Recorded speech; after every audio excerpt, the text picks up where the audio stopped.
Hey there, welcome, welcome. I'm so glad that you're here. I'm Priscilla, and this is The Chat with Priscilla. We just kind of chat around here about good stuff. Today's going to be a great opportunity for you to hear about an organization that is making incredible changes in the lives of young people all over the world, really. Nancy Alcorn is here. She is the founder of Mercy Multiplied. And when you hear about how this ministry is multiplying mercy all over the world, you're going to be so glad you now know all about it. So please stay tuned.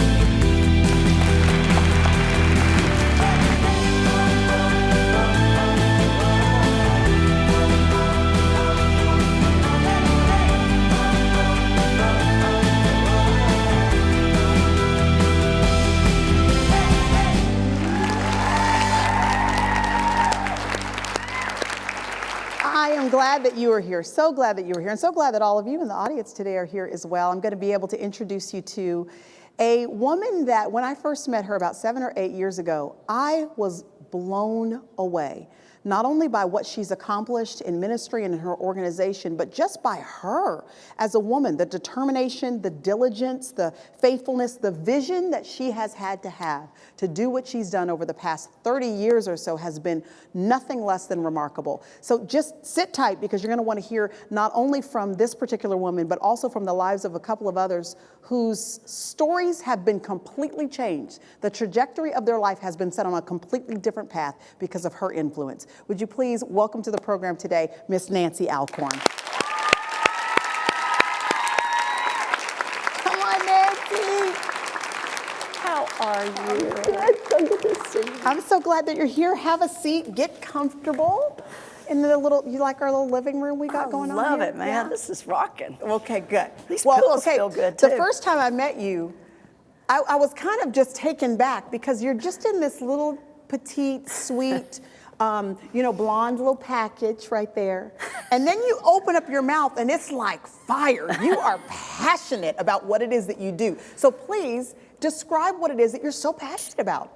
Well, I spent the first 8 years of my career life in working for the government.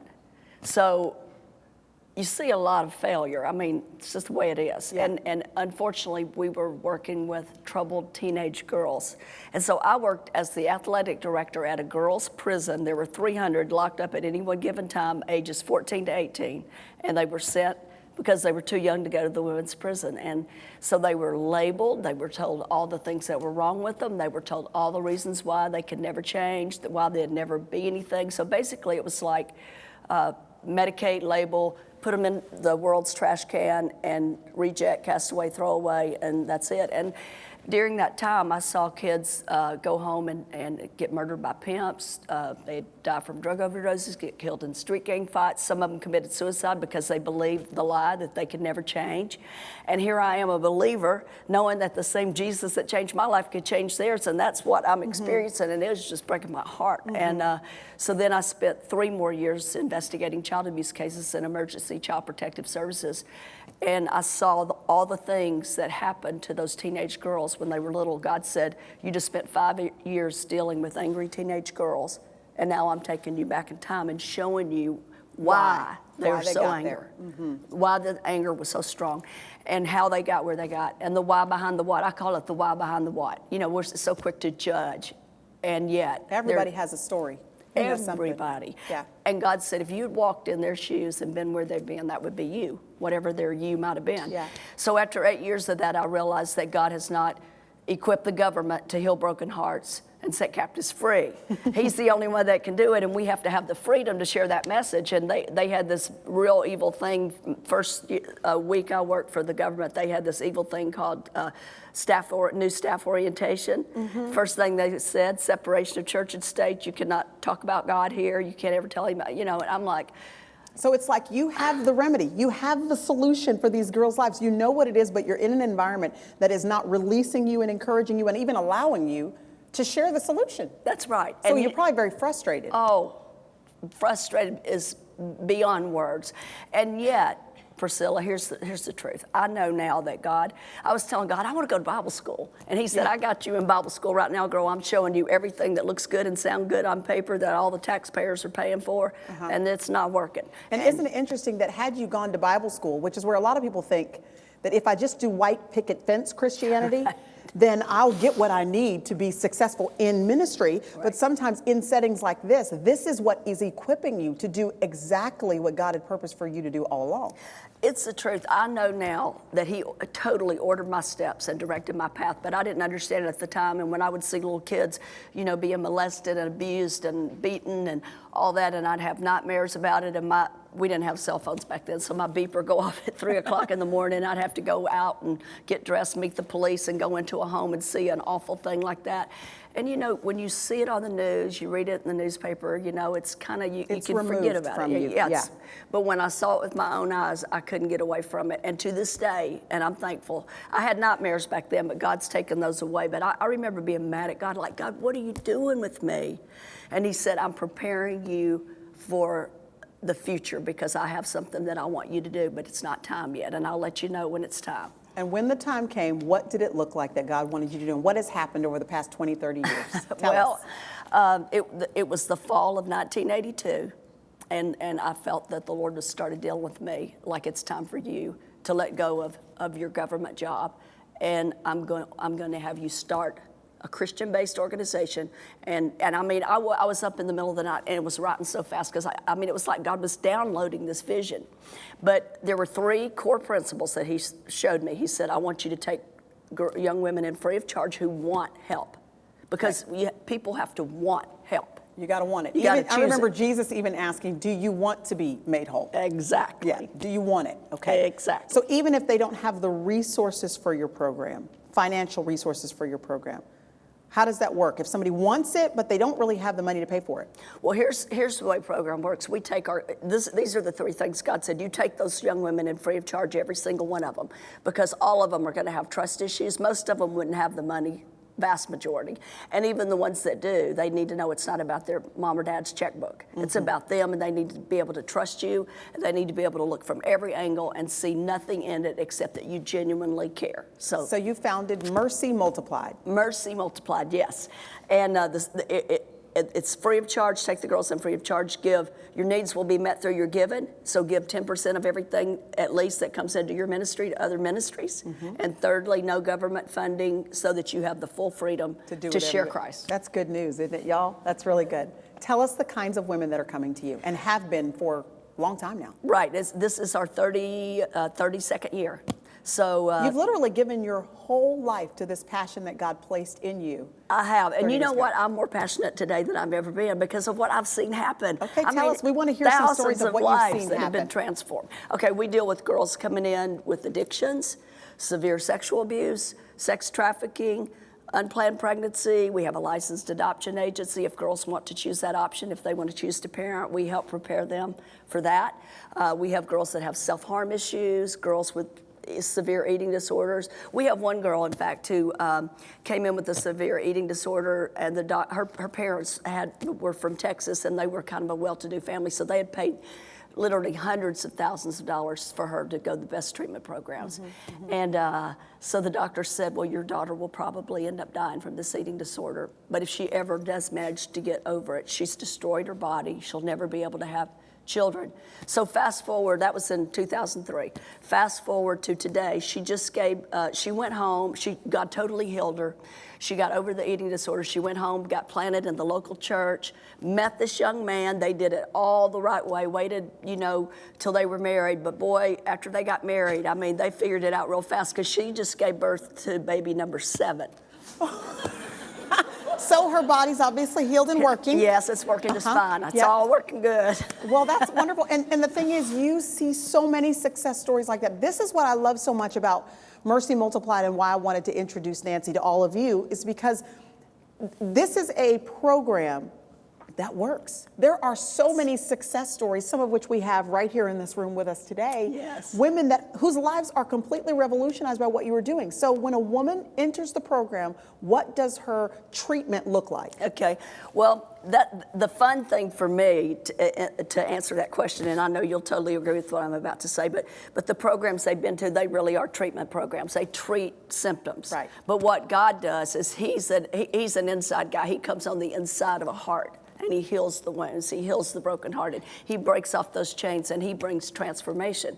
And it happens through, I mean, you're one of our teachers, Priscilla. I mean, we show your videos in every home we have in the United States, your teaching videos, and in the homes we have in other countries. And you're a regular part of our faculty, so you're probably going to start sending me an invoice, you know, to put you on sale. Put me on the payroll, Put you girl. on that payroll. Yes. How many houses do you have around the country and the world? Well, we have 40-bed facilities in Nashville and Sacramento, California, and then in St. Louis, and then our first home is a smaller one, 20-bed facility in West Monroe, Louisiana, home of Duck Dynasty. Many people now know where that is. They used to go, "Where's that?" Yeah. You know, now they'll say Duck Dynasty. But and those wonderful folks have gotten involved in providing support, and Miss Kay comes over and hangs out and loves on the girls and has Bible studies and brings all her friends that are in her Bible study. So there's a lot of fun things like that happening. But anyway, and then we have a home in the United Kingdom. We have a home in Vancouver, Canada, and New Zealand.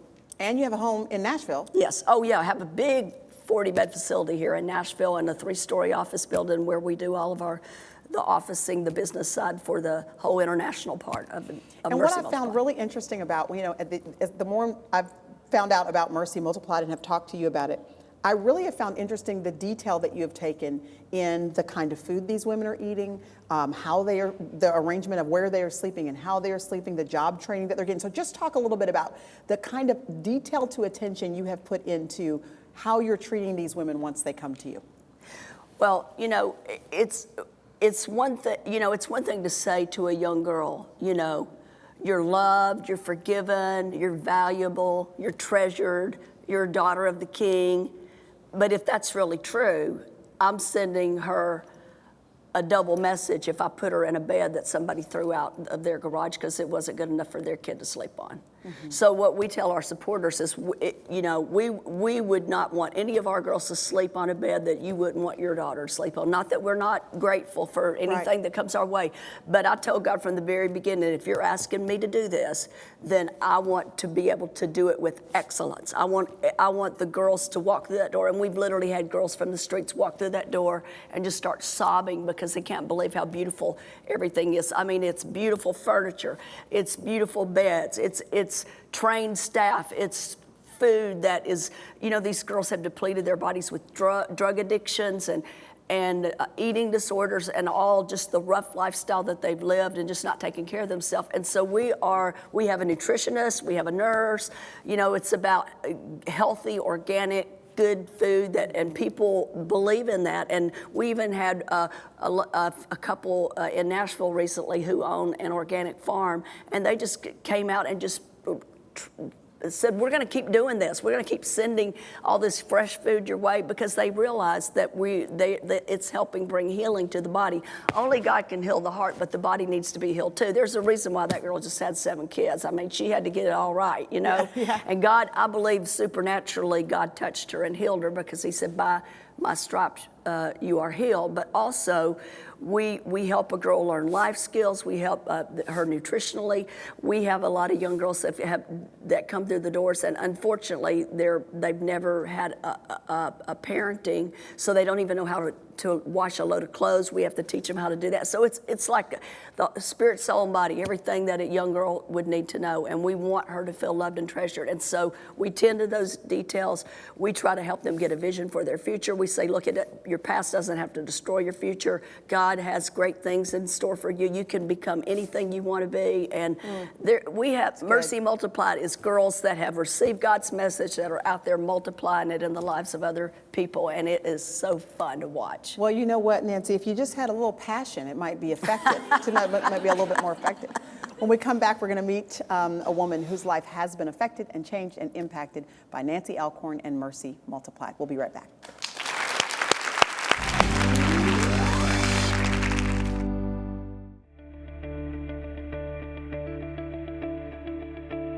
Hi, I'm Priscilla, and I wanted to take an opportunity to invite you personally to join me for a 7-session Bible study on the armor of God. We'll dive deeply into what it means to be equipped to stand firm against the schemes of the enemy. He is very real, and he has been so strategic and targeted in his attacks against us. Why shouldn't we be equally strategic and targeted in standing firm against him? And you and I have an opportunity to suit up, to put on some armor that works, and to go to battle and to see victory declared in our lives and in the lives of those people that we love. This Bible study will be one that will change our lives forever and will help us to walk in victory. So plan to join me, won't you? The Armor of God.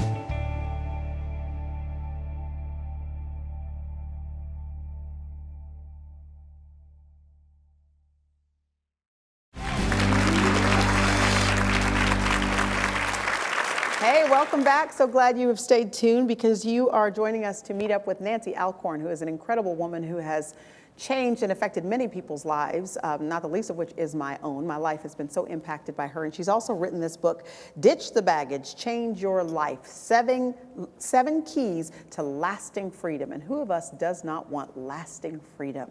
And so she teaches it, she lives it, she passes it on.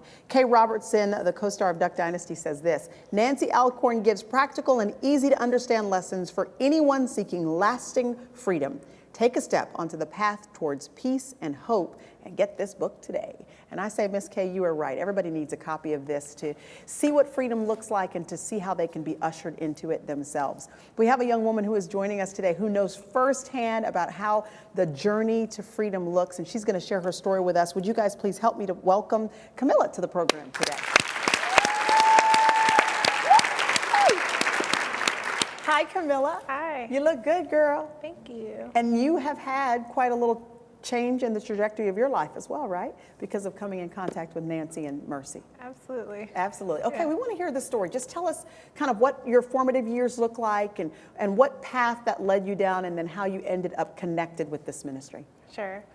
So growing up, I grew up in the church. My father was actually a pastor, and he was relatively well known in the community. He had an opportunity to be on programs such as Face the Nation, worked with ministries, Prison Fellowship with Chuck Colson, and just very respected and held in high regard. So I respected him, looked up to him tremendously, but behind closed doors at home, there's a lot of verbal abuse and emotional abuse because he came from an abusive environment. And he never really dealt with that. And so just growing up, I kind of figured out or learned that, okay, don't really talk about that outside of the home, but this is kind of the way that it is. And so throughout the course of over the course of a few years, he would make periodic threats of committing suicide. And so I didn't really understand what that meant, but when I was about 9 years old, my mom decided to leave him for the final time. And about 2 weeks later, he ended up hanging himself. Really? Yes. So you lost your dad to suicide. So I lost my dad to suicide, and I didn't really know how to conceptualize that because I was 9. So I just, okay, just go on with it. And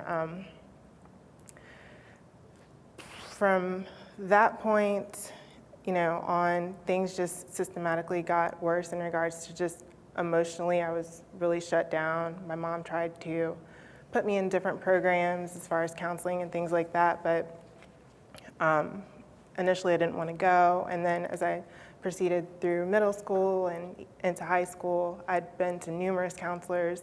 I'd been diagnosed with every type of label that you can possibly imagine, and I just took those on as who I was. And so you're hearing people label you and you're assuming, okay, this is who I am. Right. So I just might as well act in the way that is congruent with what they're saying I am. Absolutely. Okay.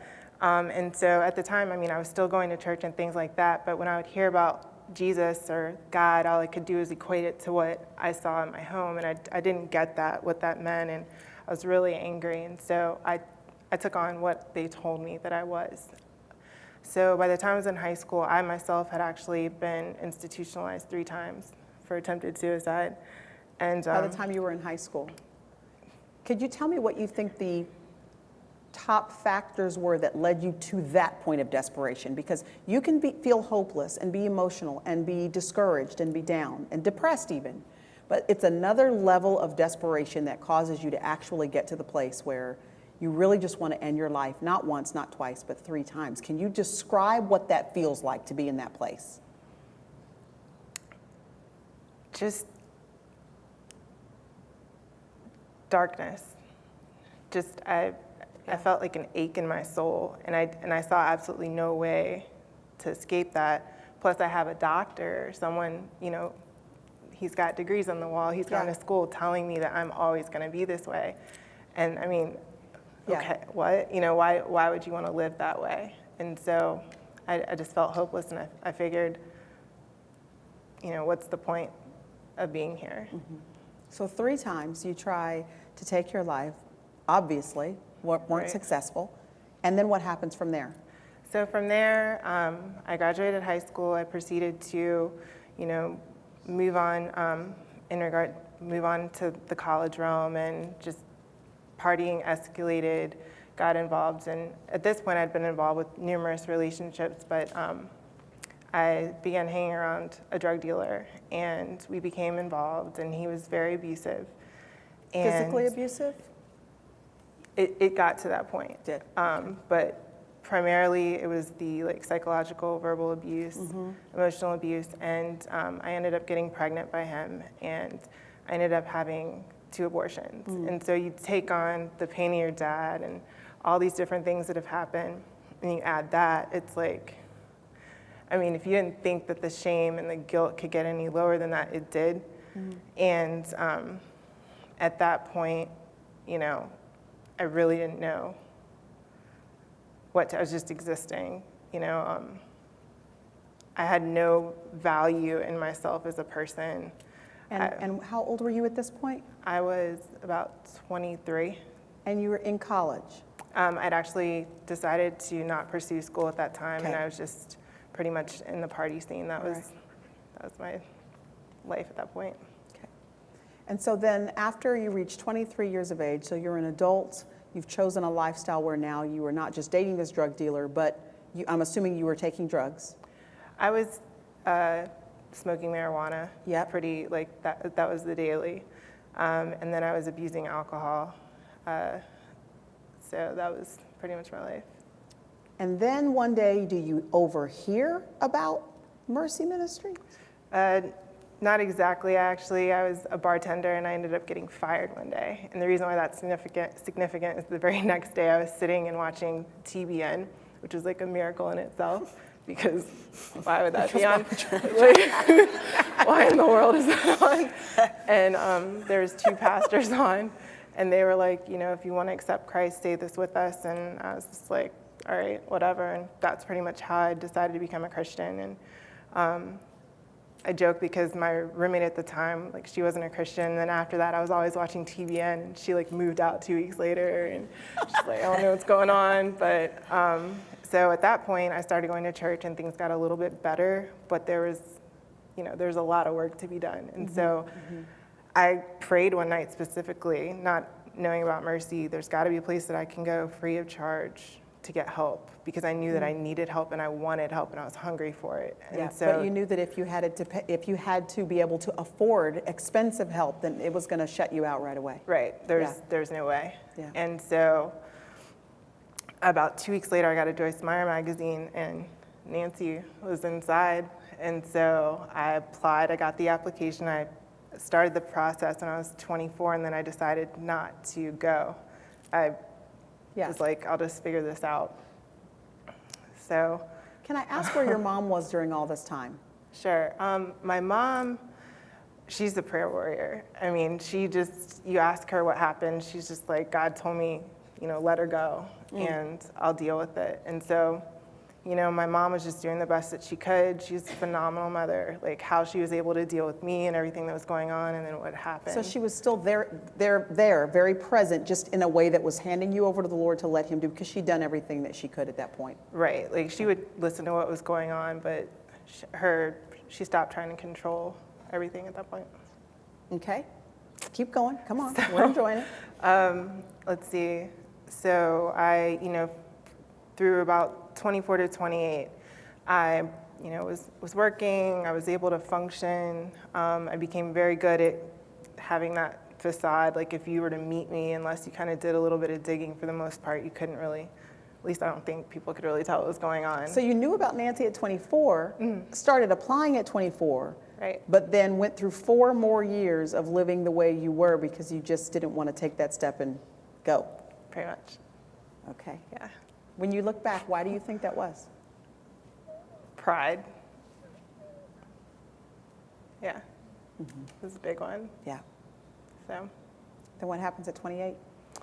when I was 28, I had a just really bad night. I had gotten in an argument with my boyfriend at the time, and I ended up getting so upset. I went over to a friend's house. I hadn't smoked marijuana in years, and I knew that she had it, and I ended up smoking it. And I coughed so hard. I was just like gagging. I couldn't breathe. I ended up hugging a toilet, and I just had this epiphany. I was like, I'm 28. And I'm hugging a toilet. Like, there's something wrong with this picture. And Mercy just dropped into my mind, and I got up from the bathroom floor and I went into her office where she had a computer set up, and then I just went online, and So that's you're how I got the currently application. high. I am high. You were high looking up Mercy Yes, Ministries. I was. So did you call Mercy Ministries high? I might have, I don't remember, but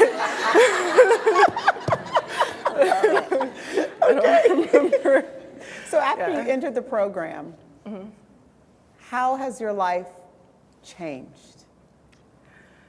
gosh, I don't really relate to everything that I just went through because God's just, I feel like I have the same body, but He took out the person that was inside and put a new person Beautiful.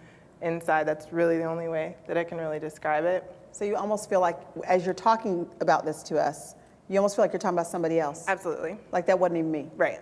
So I don't know anybody, because I certainly have a whole season of my life that I look back on, and I'm like, I don't even know who that crazy person was right there. Do y'all know what I'm talking about? Where there are decisions you made, relationships you allowed, choices that you indulged in, and you look at it now and you do feel removed from it because God gets a hold of you, revolutionizes your thinking. The Word of God transforms our thinking and causes us to just walk down a completely different path and make different choices. I'm so grateful for that.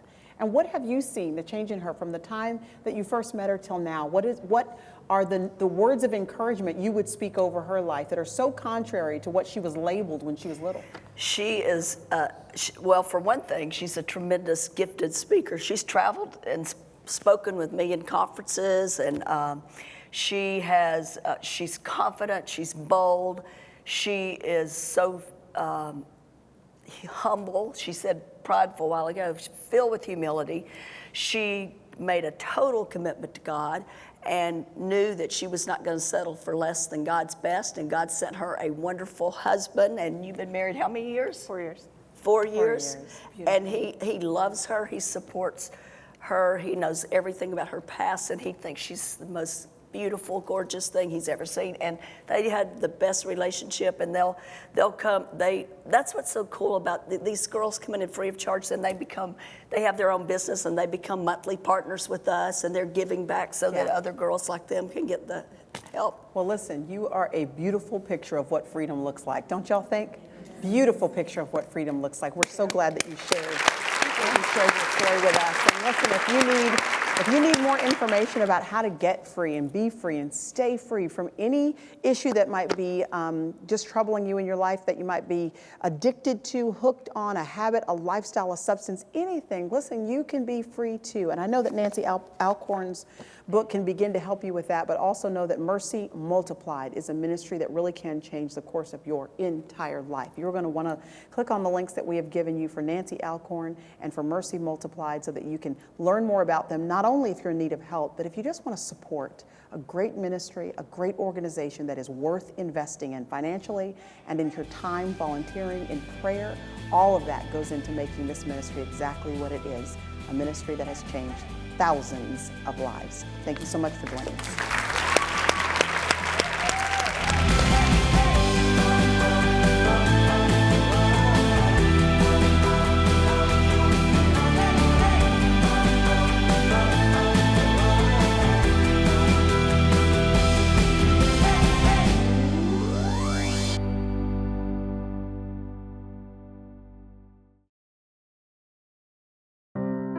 Since 1983, Mercy has helped thousands and thousands of young women find freedom from life-controlling issues such as addictions, self-harm, sexual abuse, unplanned pregnancy, eating disorders, and even young women who have been sex trafficked. We take every single girl in free of charge because of people just like you. We never take government funding or any other funding that would take away our freedom to share Christ. The girls who reach out to Mercy for help come from all 50 states. We have 4 locations across the country, and then we also are working on a 5th location in Florida. We also have 3 international locations with more expansion underway. For anyone out there who is hurting, who is desperate, who is looking for an answer, there is hope. There is freedom. No matter what you may be going through now, no matter what you've gone through in the past, there is hope. There is an answer.